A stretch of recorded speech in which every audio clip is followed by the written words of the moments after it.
विजय सरदाना जी, लेकिन बार बार जो देश के लोगों के जहन में ये सवाल है कि देश के 5 अलग अलग राज्यों से जुड़ा हुआ मामला है, वहां पर ब्राइब दी गई नहीं दी गई, हालांकि कोई सबूत, क्योंकि अगर आरोपों को हम पढ़ेंगे तो एक अलग तरह की, और यहां पर जल्दी से अपने दर्शकों को यह भी बता देते हैं जो डोनाल्ड ट्रंप की ओर से ट्वीट किया गया है। उन्होंने लिखा है, डेमोक्रेट सत्ता से बाहर निकलते ही अदालतों को कट्टरपंथी वामपंथी जजों से भर देने की कोशिश कर रहे हैं। रिपब्लिकन सीनेटरों को सामने आने और मजबूती से बने रहने की जरूरत है। शपथ से पहले किसी और जज की पुष्टि नहीं होगी। और हम सब देखते हैं, अगर गौतम अडानी का मैंने ट्वीट उठाकर देखा तो उनकी ओर से जो उनका सबसे आखिरी ट्वीट किया गया था वो डोनाल्ड ट्रंप को कांग्रेचुलेशन बोलते ही और फिर उसमें निवेश की वो बातें कहते हैं। हाँ, ये 13 यहां पर, हाँ 13/11/24 का ये ट्वीट है और उसमें वो उनको बधाई दे रहे हैं और इसमें ये बता रहे हैं कि 15,000 किस तरह से जॉब क्रिएट होंगे, ये हम आपको दिखा रहे हैं। इससे क्या समझा जाए, दोनों को जोड़ा जा सकता है?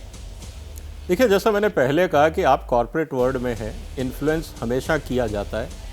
आज की तारीख में 2 चीज़ें हमें समझनी होंगी। जो अडानी पे आरोप लगे हैं अमेरिका में, उसमें यह कहा गया है कि there is a promised bribes, दी है या नहीं अभी ये प्रूफ नहीं है, प्रॉमिस्ड। बहुत बार होता है बिजनेस में, आप कहते हैं यार तू काम कर ले, तेरा हम हिसाब देख लेंगे।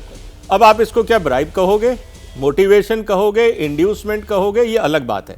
इसीलिए मैंने कहा कि जब तक ट्रायल नहीं हो जाती पूरी, अभी से जिसको कहते हैं मीडिया ट्रायल, वो करने की जरूरत नहीं है, पहली बात। दूसरा, आप बात करते हैं अमेरिकन कंपनी ने ब्राइब किया। भारत सरकार की कितनी कमेटीज के अंदर अमेरिकन कंपनीज द्वारा फंडेड एनजीओज के लोग बैठे हैं?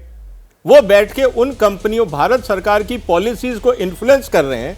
ये जब एनजीओज जो अमेरिकन कंपनियों से फंड लेते हैं in the name of CSR और भारत की पॉलिसीज को इन्फ्लुएंस करते हैं, आप इसको क्या बोलोगे? आप इसको ब्राइब बोलोगे या नहीं बोलोगे? क्योंकि वो उसी तरह से कंपनियों की पॉलिसीज इन्फ्लुएंस की जाती हैं जिससे उनको फायदा हो। कहने का मतलब ये है कि बहुत आसान है किसी पे टारगेट करना। एक्चुअली विपक्ष का प्रॉब्लम अडानी नहीं है, विपक्ष को इनडायरेक्टली मोदी को टारगेट करना है। और उन्होंने एक ये नैरेटिव क्रिएट कर दिया है कि अगर हम अडानी को टारगेट करेंगे इससे मोदी वीक होगा। इसके पीछे पॉलिटिकल एजेंडा ये है। अदरवाइज अडानी से कौन गले नहीं मिल रहा है? सब मिल रहे हैं। आज अगर अडानी की कंपनियां पॉलिटिकल फंडिंग देती हैं तो कौन सी पार्टी मना करती है? ईमानदारी से बता दीजिए कि किस पॉलिटिकल पार्टी की फैक्ट्रियां चलती हैं जो अपनी कमाई खुद करती हैं? सभी तो लेके आती हैं। जब दूसरों से आप चंदा उगा रहे हो तो आप किसी ना किसी कंपनी से तो ब्राइब ले ही रहे हो ना। वो पॉलिटिकल ब्राइब नहीं है तो क्या है? ठीक है, अडानी नहीं है तो आप टाटा से ले रहे हो, किसी और से ले रहे हो, बिरला से ले रहे हो। एक पॉलिटिकल पार्टी ये बता दे कि जिसने आज तक कॉर्पोरेट से फंडिंग नहीं ली, फिर ये कहेंगे नहीं नहीं वो तो उन्होंने अपनी तरफ से डोनेशन दिया है। अरे भाई, डोनेशन और ब्राइब में डिफरेंस क्या है? तो कहने का मतलब बहुत सिंपल है कि जो आपको सूट करता है आप उसकी वोकेबलरी बदल दो, जहां आपको सूट नहीं करे वहां आप पॉलिटिकल माइलेज निकालने की कोशिश करो। तो ये अभी बहुत अर्ली है ये कहना, क्योंकि अभी जो इंडाइटमेंट है उन्होंने भी यही कहा, वी आर प्रॉमिस टू पे। कानून क्या बोलता है? आप कहोगे कि ये मेरे को मारने आ रहा था, इसके दिमाग में था ये मर्डर करेगा। अरे भाई, दिमाग में था तो आप अरेस्ट कर लोगे क्या उसको? होने तो दो। ये हमेशा कानून लैग करता है एक्शन। गिरफ्तारी की मांग की जा रही है राहुल गांधी। मैं वही तो कह रहा हूं, राहुल गांधी साहब ये बता दें कि हेराल्ड के अंदर आपने जो घपला किया, क्या वो फ्रॉड था या नहीं था? आपकी गिरफ्तारी क्यों नहीं होनी चाहिए? अगर आप हर चीज पे चले जाओगे फिर आप कहोगे नहीं मैटर कोर्ट में है, let's wait for the court order. तब तो आप कोर्ट की इंतजार करते हो, तब आप अरेस्ट की बात नहीं करते कि इन्होंने फर्जीवाड़ा किया था। तो कहने का मतलब है कि अब जहां तक बात है केजरीवाल साहब की, परसों सुप्रीम कोर्ट ने क्या बोला? 3,000 टन दिल्ली का कचरा रोज आम आदमी पार्टी की केजरीवाल सरकार उठा नहीं पा रही, दिल्ली को कूड़ा घर बना के रख दिया है। ये कहते हैं हमने वर्ल्ड क्लास गवर्नमेंट दे दी है। सुप्रीम कोर्ट का ऑर्डर उठा के देख लो, 23 तारीख को इनको जवाब देना है कि ये कूड़ा क्यों नहीं उठा रहे। तो कहने का मतलब ये बड़ा आसान है बोलना हर एक को कि हम पाक साफ हैं, हम दूध के दूल्हे हैं, सब इस हमाम में एक ही है। ठीक है, प्रियंका जी आप जवाब दे दीजिए, उसके बाद अनुराग जी, जफर इस्लाम जी, मैं फौरन आ रही हूँ, आप दोनों के पास ही आऊंगी। प्रियंका कक्कड़ जी। देखिए, मुझसे पहले वाले स्पीकर ने बहुत सारे झूठ बोले हैं तो मैं उसकी डिटेल में नहीं जाऊंगी, बट मैं सर आपको ये बता देती हूँ कि एविडेंस दूं आपको। कोर्ट ने बोला है कि अडानी ने घूस देकर, सर मैंने आपको सुना, आपने सुना नहीं, आपको एविडेंस दूंगा मैं, देकर पावर प्रोजेक्ट्स लिए और इस वजह से मैंने सुन लिया सर, मैंने सुन लिया। आपको एविडेंस देना तो इस बात का एविडेंस दीजिए कि भलासवा साइट पे 72.3% लेगेसी वेस्ट खत्म किया हमने। सच देखिए एविडेंस, फिर बात कीजिएगा। झूठ बोल रहे हैं आप। दूसरा आप सुप्रीम कोर्ट आपके बारे में क्या बोल रहा है कि अडानी ने घूस देकर पावर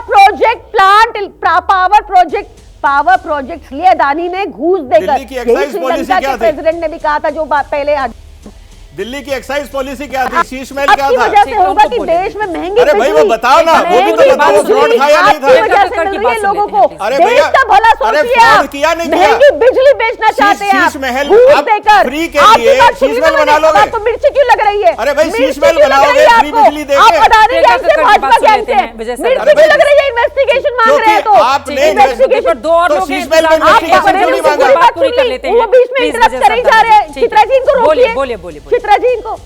नहीं बोलेंगे, बोलिए आप। हाँ, क्यों इतना गुस्सा हो रहे हैं वो? अब मैं खाली इतना कह रही हूँ कि वहां यूएस कोर्ट ने बकायदा कहा है कि इन्होंने घूस दी जिस वजह से इनको पावर प्रोजेक्ट प्लांट्स मिले, और यही वजह है कि आज नागरिकों को देश में इतनी महंगी बिजली मिल रही है। और यहाँ पे अरविंद केजरीवाल की सरकार है जिसने अदानी को घुसने नहीं दिया। हाँ। उन्होंने बड़ी कोशिश की थी, हम सबको मुफ्त बिजली देते रहेंगे, ये भाजपा ही आपके बड़े बड़े मोटे मोटे बिल लाएंगे, क्योंकि ये घूस दे देकर अदानी को सारे प्रोजेक्ट दे रहे हैं। देश की सारी संपत्ति, सी पोर्ट, एयरपोर्ट, रेलवे, ट्रेन, सब कुछ दे दो अदानी को। एक ही इंसान दिख रहा है इनको, मोनोपोली क्रिएट कर रहे हैं। ये देश के लिए खतरनाक है, कंपटीशन के लिए खतरनाक है। इनको सिर्फ अपने पैसे चाहिए, ये चाहते हैं कि इनको घूस मिलती रहे। ये सारा पैसा मोदी जी का है, अदानी तो सिर्फ फ्रंट है। तो ये जांच होनी चाहिए। बार बार हम जेपीसी की मांग करते हैं, तब नहीं होती। जांच करा लो ना, जांच से क्यों भागते हो? प्लेन में तो उनके बैठ के जाते ही है ना प्रधानमंत्री मोदी। तो इतने बड़े आरोप लग रहे हैं, कीनिया की गवर्नमेंट ने अगर उनका कॉन्ट्रैक्ट रद्द कर दिया अदानी का, हमारे देश की सरकार को क्या दिक्कत है जांच कराने में अदानी की? यही तो मांग है, अरेस्ट करो, जांच कर ये लो। बड़ा हमें सवाल तो है 1 मिनट में प्रियंका अरेस्ट कक्कड़ कर जी। लिया आरोपों पे। लेकिन एक दूसरा पक्ष ये भी है, बहुत सारे ऐसे नेताओं को हम लोग खुद जानते हैं जो उद्योगपतियों के प्लेन का या फिर उनके चॉपर का, हेलीकॉप्टर का इस्तेमाल करते हैं अलग अलग वक्त पर, चाहे चुनावों के दौरान हो, चाहे कहीं जाने के लिए। बहुत सारे लोग हैं, ऐसी लंबी फहरिस्त है। लेकिन आपने गंभीर आरोप लगाए हैं, मुझे लगता है जफर इस्लाम साहब आप जवाब दीजिए इसका। वो कह रहे जांच से क्यों भाग रही है बीजेपी? देखिए, सबसे पहली बात, जिस मुद्दे पे जो चर्चा कर रहे हैं, आज का मुद्दा जो है वो अडानी जी पे जो गलत इल्ज़ाम लगाए, मैं 2-3 चीज़ें कहना चाहता हूँ जो देश की जनता को मालूम होना चाहिए। पहली बात कि हर बार जब पार्लियामेंट सेशन आता है तो पार्लियामेंट में क्या होता है, आप नए बिल पेश करते हैं, उस बिल को पास करके एक कानून बनता है और जिससे देशवासियों को और देश का फ़ायदा होता है। लेकिन कांग्रेस पार्टी ने कहीं ना कहीं, और ऑपोजिशन पार्टी, इर्रिस्पॉन्सिबल बिहेवियर उनका ऐसा रहा है कि हर बार जब भी पार्लियामेंट होता है उससे पहले कुछ ना कुछ ऐसे शोषा छोड़ते हैं ताकि पार्लियामेंट को किसी तरह से नहीं चलने दिया जाए, और पार्लियामेंट में जो बिजनेस ट्रांजैक्ट होना चाहिए, जो लोगों के हित के लिए वहाँ पर फैसले लेने चाहिए, कानून बनना चाहिए, वो बनने में बाधा आता है। और इसलिए 2 फायदे कांग्रेस को हो रहे हैं। एक तो वो जो स्लीपर सेल का काम हो रहा है उससे माल कमा रहे हैं वहाँ के बाहर के लोगों से साथ, और यहाँ पर देश में जो है छोटे छोटे निवेशक को और आम नागरिक के जो हित में जो फैसला होने वाला, जो कानून बनने वाला, उस पर बाधा करते हैं। ये कांग्रेस की नीति और अपोजिशन की नीति रही है, जिसको देश की जनता ने समझ लिया, इसलिए बार बार उनको नकार रही है। आज उनको समझ में आ रहा है महाराष्ट्र इलेक्शन हारेंगे, झारखंड हारेंगे, तो इसलिए पार्लियामेंट शुरू हो रहा है, पार्लियामेंट में तू उनकी तरफ होगी, इसलिए कि बहुत बड़ी बड़ी बातें कर रहे थे। तो देखिए, इन्होंने पार्लियामेंट में आने से पहले यही काम शुरू किया है। ये सब प्लान स्ट्रेटेजी है। ये सब देश को कैसे नीचे करना है उसकी पूरी प्लान स्ट्रेटेजी है। आज देश जो है, पूरी दुनिया एक्नॉलेज करेगी, देश की अर्थव्यवस्था बहुत मजबूत है और बहुत तेजी से आगे दौड़ रही है। आज रिपोर्ट्स बताते हैं कि जो एक मुल्क जिस तरह से उसकी जो अर्थव्यवस्था जितनी जो उनकी जो साइज ऑफ इकोनॉमी है, वो एक साल में उस तरह से, और बीजेपी की ओर से बार-बार कहा जा रहा है कि आगे आने वाले वक्त में हम दुनिया की तीसरी बड़ी अर्थव्यवस्था बनने वाले हैं, और ये विरोधी दलों से ये बात बर्दाश्त नहीं हो रही है। देखिए, मुझे 3 बातों का जवाब देने दीजिएगा। एक तो कहा जा रहा था कि विपक्ष के नेताओं का हैंडलर पता नहीं कहाँ है, तो हमने अपने फादर से पूछा, पिताजी बताइए हम लोग का हैंडलर कौन है? उन्होंने कहा, बेटा फौजी का बेटा है, इसी मिट्टी में पैदा हुआ है, गांव में, गांव का खेत खलियान, ये मिट्टी की खुशबू तुम्हारा हैंडलर है। उस रागी से पूछना कि तुम्हारा हैंडलर कौन है, जिस शब्द का वो दलाल वाला शब्दों का इस्तेमाल करते जो हम नहीं कर सकते, जो कि हमारी संस्कृति संस्कार नहीं है। हम अपने ही हिंदुस्तानी को, अपने ही लोगों को हैंडलर खोजने लग जाते हैं, अपना खुद का हैंडलर पता नहीं। अरे अमेरिका भारत नहीं हो सकता, भारत अमेरिका नहीं हो सकता, सबकी अपनी संस्कृति संस्कार अलग है। एक सरदाना जी कह रहे थे, बड़ा आसान होता है विपक्ष पे आरोप लगाना। सुन लीजिए, मैंने आपको किसी के पीछे, बड़ा आसान होता है आरोप लगाना, बिल्कुल बड़ा आसान होता है आरोप लगाना और जेल में डाल देना। ये तो विपक्ष वालों के साथ होता ही रहा है, आरोप लगाओ जेल में डाल दो, बड़ा आसान होता है। सरदाना जी बिल्कुल सही बोला। रागी जी ये कहते हैं ना, पोथी पढ़ पढ़ जगमुआ पंडित भया न कोई, 2.5 अक्षर प्रेम का पढ़े सो पंडित होए। उसी को पढ़ लो ना। इतनी नफरत कहां से लाते हो? कौन सा इंजेक्शन लेते हो नफरत का?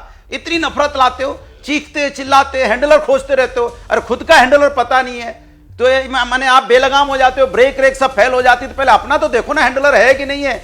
हम लोग का हैंडलर तो है हम लोग के पास में, अपना पता नहीं कहां है। तो इसलिए आपसे कहते हैं नफरत की बातें मत करो। अगर किसी पे आरोप लगता है, ये जिम्मेदारी है कि वो आरोप लगेगा तो उसको प्रूव करेंगे, आरोप का प्रूफ होगा। अगर किसी आरोप तय होगा तो भाई इस देश के अंदर में भी तो न्यायपालिका है, इस देश के अंदर में फिर न्यायपालिका ने हिंडनबर्ग की रिपोर्ट पर अपनी टिप्पणी दी थी, उसको क्यों भूल जाते हैं? शरद पवार से जब अडानी को लेकर सवाल पूछे जाते हैं, वो अडानी का बचाव करते हुए दिखाई देते हैं। हिंडनबर्ग की रिपोर्ट पर उसको क्यों भूल जाते हैं, ये भी बड़ा सवाल है। जैसे ही घड़ी का काटा दोपहर 2:30 पे आए, बबीता जी का दिल सास बहू साजिश के लिए मचल जाए। और ये है इनकी बहू, पूरे दिन ऑफिस की टेंशन हो जाए गॉन जब ये करें अपना फेवरेट शो फ्री टाइम पे ऑन। इनकी तरह आप भी देखिए अपना फेवरेट शो अपने टाइम पर और डाउनलोड कीजिए एबीपी लाइव ऐप अपने स्मार्ट टीवी पर।